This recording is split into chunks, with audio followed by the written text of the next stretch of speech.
वंदे मातरम के आज हम 150वें वर्ष के बाद दोबारा हम लोग इस सदन में याद कर रहे हैं और हमें गर्व है इस बात का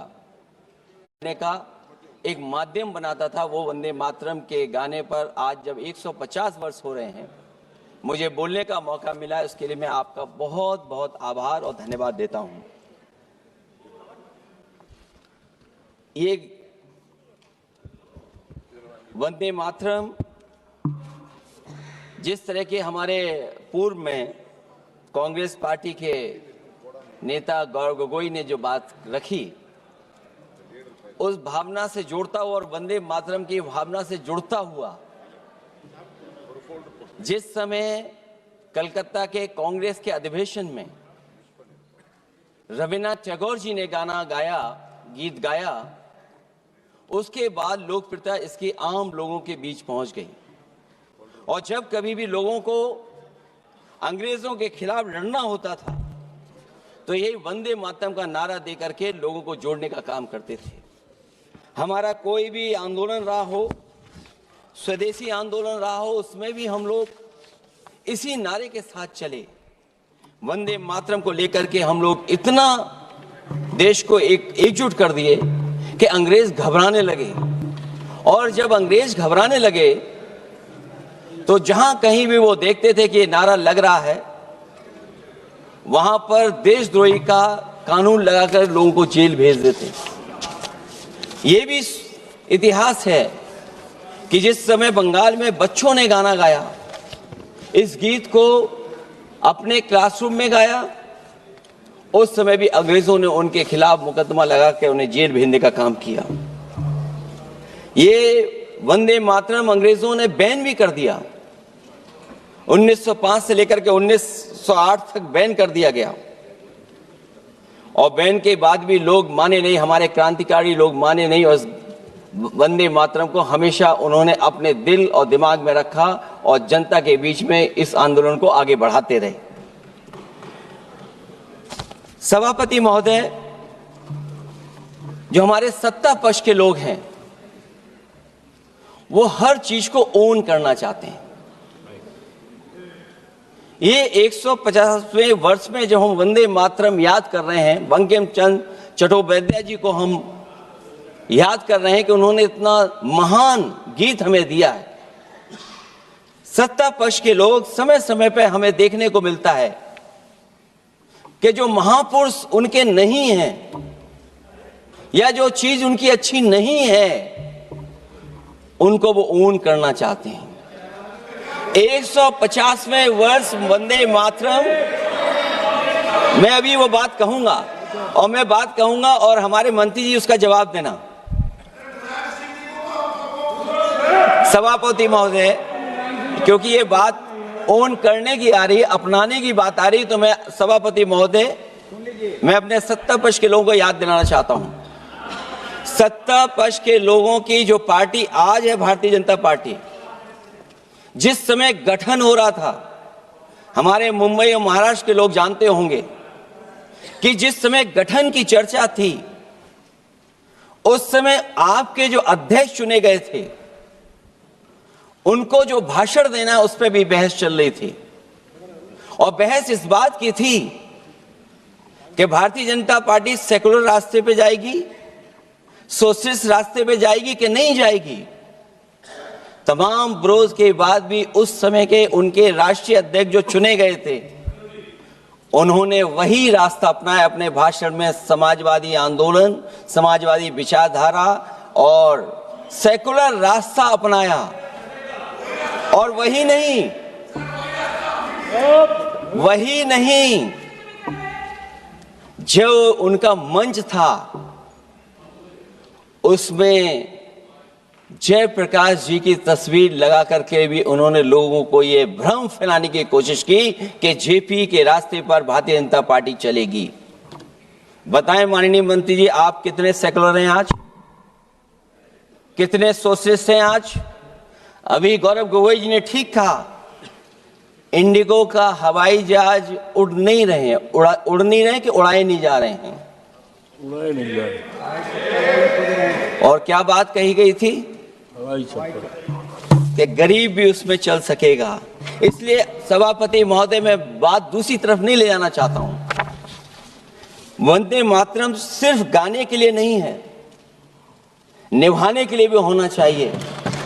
सभापति महोदय, आज हम आकलन करें, पीछे मुड़ करके देखें कि हम इस वंदे मातरम को कितना निभा रहे हैं। जिस वंदे मातरम ने आजादी के आंदोलन में सबको जोड़ा, आज के दरारवादी लोग उसी से देश को तोड़ना चाहते हैं। ऐसे लोगों ने, सभापति महोदय, ऐसे लोगों ने पहले भी देश के साथ दगा किया और आज भी कर रहे हैं। ये चर्चा तो जोड़ने का काम करेगी ना अखिलेश जी, क्योंकि आज वंदे मातरम की चर्चा, वही मैं कह रहा हूं, वंदे मातरम में जोड़ने का ही काम करेगी। वंदे मातरम कोई दिखावा नहीं है, ना ही राजनीति का विषय है। क्योंकि सभापति महोदय, हम जब ये चीज इनके विचारों से, इनके भाषणों से जब बाहर सुनते हैं तो ऐसा लगता है कि वंदे मातरम इन्हीं का बनवाया हुआ गाना है। जिन्होंने, सभापति महोदय, जिन्होंने आजादी के आंदोलन में भाग ही नहीं लिया है,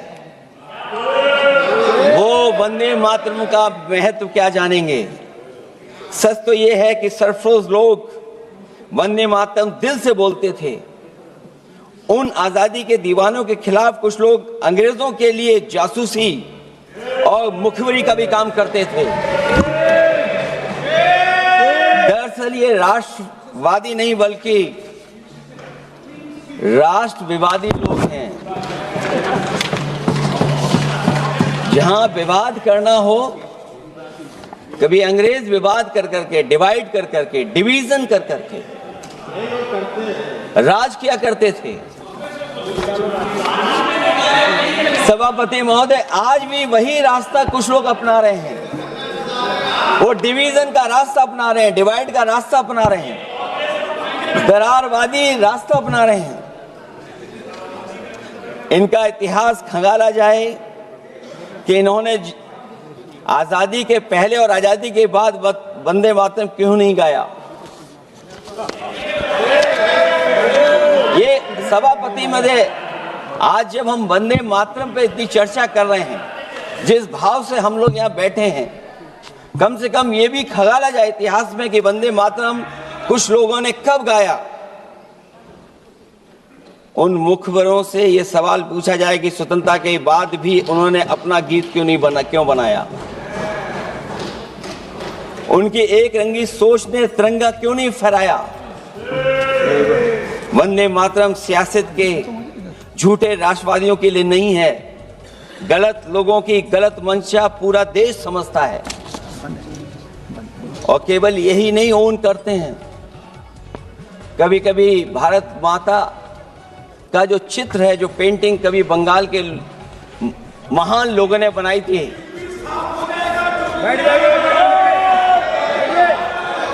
सभापति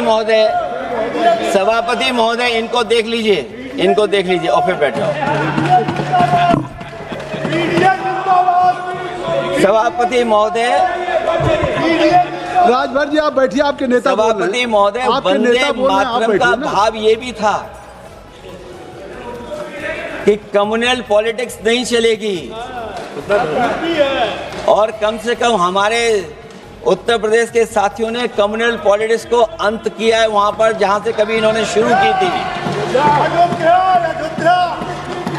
और सभापति महोदय, वंदे मातरम एक भाव के रूप में हमारे अंदर बसा है। चाहे उसके शब्द ना याद हों, चाहे अर्थ ना मालूम हो, चाहे पूरा याद ना हो, उस सच्चे भारतीय के अंदर देश प्रेम की भावना जगाने के लिए इसके दो शब्द ही काफी हैं।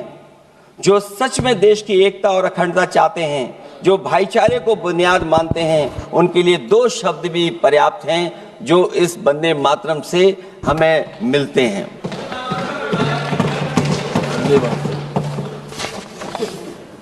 दूसरा किस्सा सुना दूं अध्यक्ष महोदय। सभापति महोदय, इनका इतिहास खंगाल लीजिए, पूरा निकाल लीजिए। चुनावी सभाओं में कभी बाबा साहब भीमराव अंबेडकर जी की तस्वीर ये लोग नहीं लगाते थे। ये बात अगर सही हो तो बता दो। और ये तस्वीर कब लगाना शुरू किए? इनका एक सहयोगी साथी संगठन, जिस समय समाजवादी पार्टी और बहुजन समाज पार्टी ने मिलकर के इन्हें उत्तर प्रदेश में हरा दिया था, उसी दिन के बाद से बाबा साहब भीमराव अंबेडकर की प्रतिमा और तस्वीर लगाने लगे।